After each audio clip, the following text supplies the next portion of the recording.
नमस्कार साथियों, एक बार फिर से आप सबका न्यू लाइट विद दीपक में बहुत बहुत स्वागत है। आज का वीडियो थोड़ा सा हट करके है। आज हम बात करेंगे जनसंख्या की। भारत की जनसंख्या की तुलना अक्सर चीन की जनसंख्या के साथ होती है और चीन की जनसंख्या इतनी तेजी से बढ़ रही थी कि वहां पर 1 चाइल्ड पॉलिसी का प्लान लाया गया, फिर 2 चाइल्ड पॉलिसी, अब 3 चाइल्ड पॉलिसी, यानी 1 बच्चा, 2 बच्चा और 3 बच्चा। तो क्या उसी तरह भारत में भी ऐसा हो सकता है कि जनसंख्या की जो इतनी बेतहाशा वृद्धि हो रही है उस पर कैसे कंट्रोल किया जाए? क्या हम चीन का अनुसरण कर सकते हैं या फिर नहीं कर सकते? तो सबसे पहले हम संक्षिप्त चर्चा चीन की कर लेते हैं। चीन में क्या हुआ, 1980 के दशक में चीन की जनसंख्या लगभग 1 अरब हो गई। अब वहां के सरकार को, वहां के समाजशास्त्रियों को, बुद्धिजीवियों को इस बात की चिंता हुई, अगर जनसंख्या इतनी ही तेजी से बढ़ती रहेगी तो फिर संसाधन कैसे हो पाएंगे, इनके लिए रहने की जगह, खाने की वस्तुएं कैसे सुलभ हो पाएंगी? इसलिए जनसंख्या पर नियंत्रण करना पड़ेगा। तो 1980 में ही चीन की सरकार ने 1 चाइल्ड पॉलिसी प्लान लाई, जिसे हमारे यहाँ कहते हैं हम दो हमारे एक। तो वैसे ही वहां 1 चाइल्ड पॉलिसी का मतलब होता है कि पति पत्नी मिलकर के सिर्फ एक बच्चे को जन्म देंगे और वही बच्चा पहला और उनका आखिरी भी होगा। तो जाहिर सी बात है कि ये थोड़ा सा जो पॉलिसी है सरकार ने बना दिया, लेकिन इसको व्यवहारिकता में लाना बहुत कठिन काम है। तो चूंकि चीन में 90% लोग नास्तिक हैं, बौद्धिस्ट हैं लेकिन नास्तिक हैं, क्योंकि बौद्ध धर्म नास्तिकता का प्रतीक है। भारत का जो बौद्ध धर्म है वो आस्तिकता के करीब है, क्योंकि हम हिंदू धर्म के हिसाब से उसको मैनेज करते हैं। लेकिन चीन के जो बौद्धिस्ट हैं वो पूरी तरह से नास्तिक हैं। तो वहां पे जब ये सरकार का ऑर्डर आया कि मतलब एक दाम्पत्य मिलकर के एक ही बच्चे को जन्म देगा, तो बहुत ज्यादा वहां समस्या नहीं हुई। हाँ, कुछ लोगों ने इसका विरोध किया, तो जिनका विरोध किया, सरकार के कर्मचारी और अधिकारी, डॉक्टर जबरदस्ती उसका नसबंदी करवाए और जो प्रेग्नेंट महिलाएं हो भी गई उनका गर्भपात कराया गया जबरन। तो इस तरह से सरकार ने जोर जबरदस्ती किया और फिर लोग डरे और लोग माने, और जिसके कारण 1 चाइल्ड पॉलिसी को वहां पे लागू किया गया। लेकिन इसका दुष्परिणाम हुआ। इसका दुष्परिणाम यह हुआ कि 2016 तक आते आते ये देखा गया कि लगभग 40 करोड़ जनसंख्या, जो कि अगर ये पॉलिसी नहीं लाई गई होती तो बढ़ती, यानी 40 करोड़ जनसंख्या कम हो गई। और ध्यान रखिएगा, ये विचार विमर्श हुआ, ये वहां पे रिसर्च किया गया और ये वर्ल्ड लेवल पर भी रिसर्च किया गया है कि जिस देश में बुजुर्गों की संख्या ज्यादा हो जाए और नवयुवकों की संख्या कम हो जाए, अर्थात काम करने वालों की संख्या कम हो जाए और भरण पोषण करने वालों की संख्या ज्यादा हो जाए, तो उस देश का विकास नहीं हो सकता, क्योंकि सामाजिक कार्यक्रम में ही उनको बहुत पैसा खर्च करना पड़ेगा। बुजुर्गों की देखभाल के लिए, पेंशन के लिए, सबके लिए करना पड़ेगा। और कार्य क्षमता कम हो गई है, नवयुवक कम हो गए हैं, तो बहुत समस्या पैदा होगी, वो भी विकासशील देशों के लिए। भले चीन विश्व की दूसरी सबसे बड़ी अर्थव्यवस्था वाला देश है, लेकिन यह विकासशील देश है। भारत भी एक विकासशील देश है। तो विकसित देशों के लिए समस्या नहीं है, लेकिन विकासशील देशों के लिए बहुत समस्या है। तो इस बात की चिंता होने लगी कि फिर वहां के विद्वान लोगों ने यह भी एक उदाहरण के तौर पे समझाया कि मान लीजिए कि किसी देश में ये 4 परिवार रहते हैं और आप पॉलिसी क्या लाए, 1 चाइल्ड पॉलिसी, यानी हम दो हमारे एक की पॉलिसी लाए। तो इसका मतलब क्या हुआ? इसका मतलब यह हुआ कि आप इस संसार को नष्ट करना चाहते हैं, आप मनुष्य विहीन करना चाहते हैं संसार को। कैसे? ये मान लीजिए पति पत्नी हैं 2 लोग, इन दोनों ने मिल करके एक बच्चे को जन्म दिया, फिर इन दोनों ने मिलकर के एक बच्चे को जन्म दिया, फिर इन दोनों ने मिलकर के एक बच्चे को, इन दोनों ने मिलकर के एक बच्चे को। तो जो पुरानी पीढ़ी में 8 लोग थे, अब नई पीढ़ी में सिर्फ 4 ही हो गए। ये तो मर ही जाएंगे ना एक समय, तो कितने बचे नई पीढ़ी में? 4। अब 1 चाइल्ड पॉलिसी ही चल रही है मान लीजिए। तो अगर ये पति है, ये लड़का है, ये लड़की है, ये लड़का है, ये लड़की है, तो फिर से ये दोनों मिलकर के एक ही बच्चा पैदा करेंगे और फिर से ये दोनों मिलकर के एक ही बच्चा पैदा करेंगे। तो तीसरी पीढ़ी में तो सिर्फ 2 ही बचे।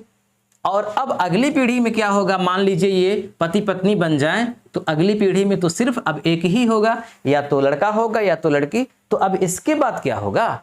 जब ये मरेगा, अब इसकी तो शादी होगी नहीं क्योंकि अकेला है, चाहे लड़का हो चाहे लड़की हो। तो जब ये मरेगा तो धरती तो नष्ट हो जाएगी, मनुष्य विहीन हो जाएगी।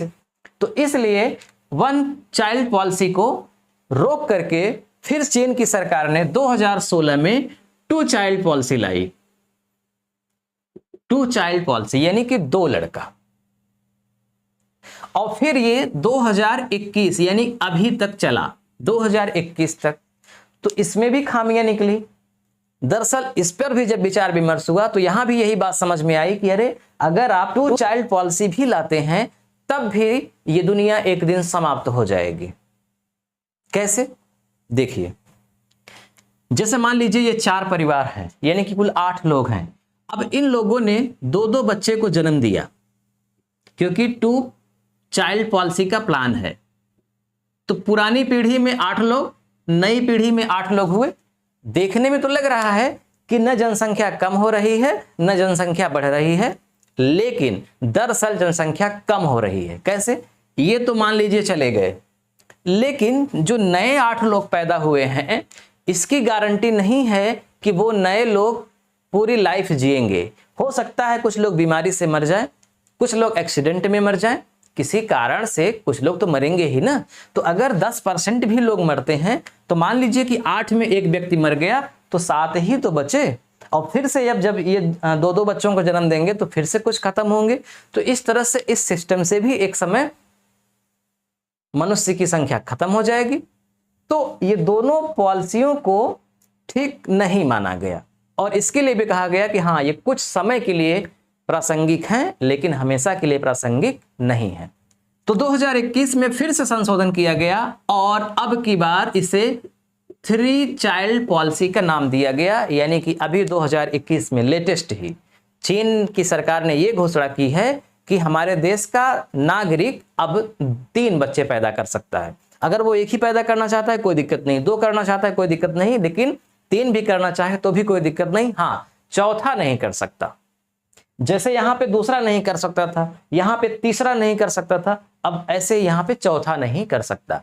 तो 3 को करने का यही उद्देश्य है कि अगर हर व्यक्ति मतलब पति पत्नी अगर 3 बच्चे को जन्म देते हैं तो उसमें से मान लीजिए कि एक मर भी जाता है तब भी जनसंख्या कम नहीं होगी, बढ़ने की ही चांस है। और विश्व लेवल पे जो प्रजनन दर होनी चाहिए वो होनी चाहिए 2.1, यानी कि 2 से थोड़ा सा ज्यादा। अब पॉइंट में यहां रखा गया, यहां 3 नहीं किया गया है। 2 से ज्यादा का मतलब ये हुआ कि अगर हम इसे 10 से मल्टीप्लाई कर दें मान लीजिए तो ये हो जाएगा 21।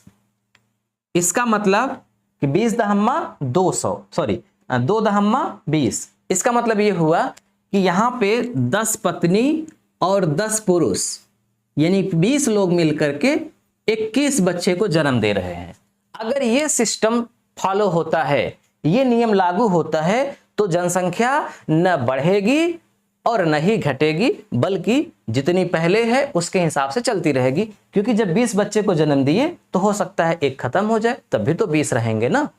तो ये नियम माना गया है। लेकिन जब ये सिस्टम लागू किया गया था 1 चाइल्ड पॉलिसी 2 चाइल्ड पॉलिसी, तब तक ये बात निकल के आई कि चीन की जो वृद्धि दर है बच्चे की वो 1.3 आ गई है। यानी कि अगर इसमें फिर से 10 का गुणा कर दें तो कितना हो जाएगा 13। यानी कि 20 लोग मिलकर के सिर्फ 13 बच्चे को जन्म दे रहे हैं। तो जब 20 13 को जन्म दे रहे हैं तो 20 समाप्त हुए तो 13 बचा। अब 13 के हिसाब से करेंगे तो और कम हो जाएगा। तो इस तरह से चीन की जनसंख्या कम होने लगी, इसलिए वहां पर पुनर्विचार किया गया। अब वहां पे 3 चाइल्ड पॉलिसी को लागू किया गया। ये हो गई चीन की बात। अब हम आते हैं भारत में। भारत को इससे क्या सीखना चाहिए? पहली बात तो ये कि भारत की हम चीन से तुलना कर सकते हैं क्योंकि चीन भी एक विकासशील देश है, भारत भी एक विकासशील देश है, लगभग उतनी ही जनसंख्या है। अभी चीन की जनसंख्या थोड़ी सी ज्यादा है, लेकिन यूएनओ यूनाइटेड नेशन ऑर्गेनाइजेशन संयुक्त राष्ट्र संघ ने यह बताया है कि 2027 तक भारत की जनसंख्या चीन की जनसंख्या से ज्यादा हो जाएगी। और एजेंसियों ने 2050 बताया है, कुछ एजेंसियों ने 2030 बताया है। लेकिन ये तो सत्य है कि कुछ समय के बाद चीन हमारी जनसंख्या से पीछे हो जाएगा। तो जैसे चीन ने ये 1 child policy 2 child policy 3 child policy का प्लान लाया, क्या भारत भी ऐसा ला सकता है? क्योंकि बिना लाए तो जनसंख्या कंट्रोल होगी नहीं। तो भारत क्यों नहीं ला सकता? अब हम थोड़ा सा इस पर विचार विमर्श करते हैं। देखिए, भारत जब आज़ाद हुआ था 1947 में, उस समय भारत की जनसंख्या 35 करोड़ थी। अब 2001 और 2011, 2021 मैं इन तीनों वर्षों की चर्चा करूंगा। तो 2001 में जनसंख्या लगभग 1 अरब थी, थोड़ा सा कम, तो 1 अरब। तो 1999 से 2001 के बीच में 21.54 यानी 21.5% की वृद्धि हुई थी 10 वर्षों में। फिर उसके बाद 2001 से 2011 के बीच में 17.64% की वृद्धि हुई और 1 अरब 21 करोड़ हो गई जनसंख्या 2011 में। और 2021 में अब अभी जनगणना तो नहीं हुई है, फिलहाल 1 अरब 36 करोड़ का अनुमान लगाया गया है। अब जब जनगणना होगी तो फिर ये परसेंटेज यहाँ पे निकाला जाएगा। तो हम ये देख रहे हैं कि ये लगातार वृद्धि में कमी आ रही है। देखो, 21.5% की वृद्धि हुई थी 10 वर्ष में, 1999 से 2001 के बीच में।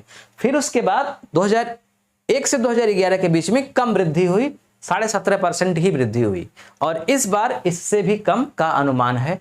तो ये धीरे धीरे जो वृद्धि है वो कम हो रही है। तो अगर जनसंख्या नियंत्रण कार्यक्रम तुरंत न भी लाया जाए तब भी एक समय बाद ऐसा होगा, हालांकि थोड़ा समय ज़्यादा लगेगा, एक समय ऐसा होगा कि ये वृद्धि काफ़ी कम हो जाएगी और जनसंख्या धीरे धीरे ठहर जाएगी। लेकिन तब तक जनसंख्या बहुत ज़्यादा बढ़ चुकी होगी। अब मान लीजिए, सबसे मैं प्रैक्टिकल बात आपको बता रहा हूँ, जैसे मान लीजिए यहाँ पे हिंदू हैं और यहाँ पे मुस्लिम हैं।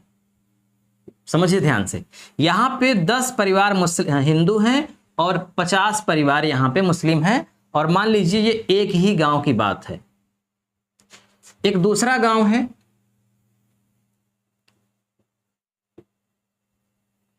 यहाँ 50 परिवार,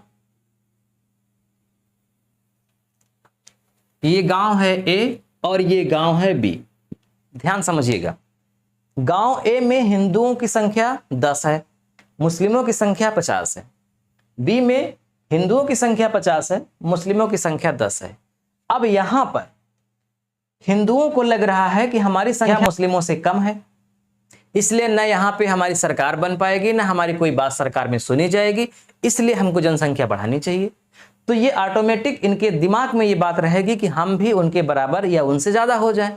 ठीक उसी तरह से अगर यहाँ पे मुस्लिमों की संख्या कम है तो वो भी चाहेंगे कि हम हिंदुओं के बराबर हो जाएं या उनसे ज्यादा हो जाएं। तो इस चक्कर में भी वो कंट्रोल नहीं करेंगे। हाँ, कुछ अपवाद हैं, अगर बहुत पढ़े लिखे शिक्षित लोग हैं तो इन सब बातों को इग्नोर कर जाते हैं, अन्यथा व्यवहारिक बात मैं आपको बता रहा हूं, इसका सबसे बड़ा कारण ये है जनसंख्या वृद्धि का, कि अपने आप को वो असुरक्षित महसूस करते हैं जहां संख्या में कम रहते हैं, वो कोई भी संप्रदाय के लोग हो जाएं, इसलिए वो न नसबंदी करवाते हैं और न ही जनसंख्या को रोकने की बात करते हैं। जनसंख्या को रोकने की बात यहां पर हिंदू करेंगे और यहां पे मुसलमान भी करेंगे, क्योंकि यहां इनको जनसंख्या से डर नहीं है, कोई खतरा नहीं है। लेकिन जहां खतरा हुआ वहां नहीं करेंगे।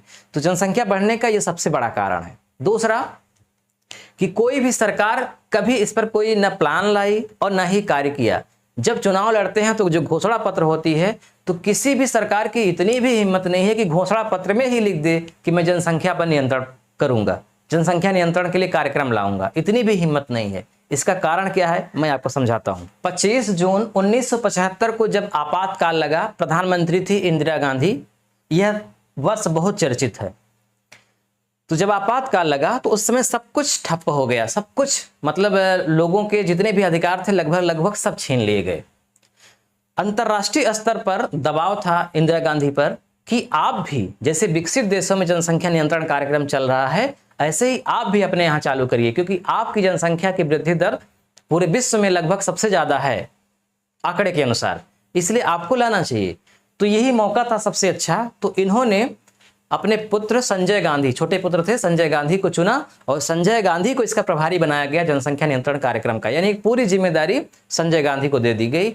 और संजय गांधी ने हर जिले में अलग अलग नोडल बनाए और अधिकारियों की नियुक्ति किया और जिम्मेदारी सौंपी कि आपका ये कर्तव्य है, आपको ये ड्यूटी दी जाती है कि आप अपने यहाँ इतने पुरुषों की नसबंदी करेंगे, इतनी महिलाओं की नसबंदी करेंगे, यानी कि सबको जबरदस्ती नसबंदी करने के लिए कहा गया। इस कार्यक्रम का दुष्परिणाम ये हुआ कि पूरी जनता भारत की इमरजेंसी के दौरान वैसे ही दुखी थी और जनसंख्या नियंत्रण कार्यक्रम के कारण और दुखी हो गई। और फिर अगले वर्ष जो चुनाव हुआ कुछ समय के बाद, उसमें इंदिरा गांधी की बहुत बुरी तरह से हार हुई, बहुत बुरी तरह से हार हुई। हालांकि उसके बाद फिर से उनकी जीत भी हुई, 80 में फिर से सरकार बनी, लेकिन इसके बाद बहुत बुरी हार हुई। तो चूंकि इतनी बुरी हार वो आपातकाल से ज़्यादा जनसंख्या नियंत्रण कार्यक्रम के कारण हुई, इसलिए जितनी भी अन्य राजनीतिक पार्टियां थी उनके अंदर भी एक डर पैदा हो गया कि अगर हम जनसंख्या नियंत्रण कार्यक्रम पर हाथ डालेंगे तो हमारा भी हश्र यही होगा। इसलिए सामूहिक जैसे समझौता कर लिया है सभी पार्टियों ने कि कोई भी इसकी चर्चा ही नहीं करता जनसंख्या नियंत्रण कार्यक्रम की, जो कि शायद प्रैक्टिकल भी नहीं है। आप जबरन नहीं रोक सकते, खासकर हमारे अपने देश में जहां विभिन्न धर्म के संप्रदाय के लोग हैं और अलग अलग उनकी मान्यता है। फिलहाल सरकारें इस पर भी काम कर रही हैं और समय समय पर जनसंख्या नियंत्रण कार्यक्रम भी चलाए जा रहे हैं। तो कौन कौन से जनसंख्या नियंत्रण कार्यक्रम चलाए जा रहे हैं, थोड़ी सी हम चर्चा उसकी भी कर लेते हैं। तो देखिए, 2005 में राष्ट्रीय परिवार नियोजन क्षतिपूर्ति योजना शुरू की गई थी। इसमें यह हुआ कि जो व्यक्ति सामने आएंगे नसबंदी कराएंगे अगर, तो नसबंदी कराने के बाद अगर उनको कोई बीमारी होती है उसका पूरा इलाज करवाया जाएगा, उनकी मृत्यु होती है तो इसके बदले में सरकार कुछ राशि देगी। तो यानी कि परिवार नियोजन के लिए जो नसबंदी कराएगा स्त्री या पुरुष दोनों में, उसके बाद अगर उनको कोई दिक्कत होती है स्वास्थ्य से संबंधित या कोई भी घटना घट जाती है तो उसकी पूरी जिम्मेदारी सरकार की होगी। ये कार्यक्रम चलाया गया ताकि लोग डरे न और जो कम बच्चे पैदा करना चाहते हैं, जागरूक हैं, वो सामने आए। फिर इस तरह से ये कार्यक्रम चलता ही रहा और 2014 में एक नया कार्यक्रम मुआवजा चलाया गया।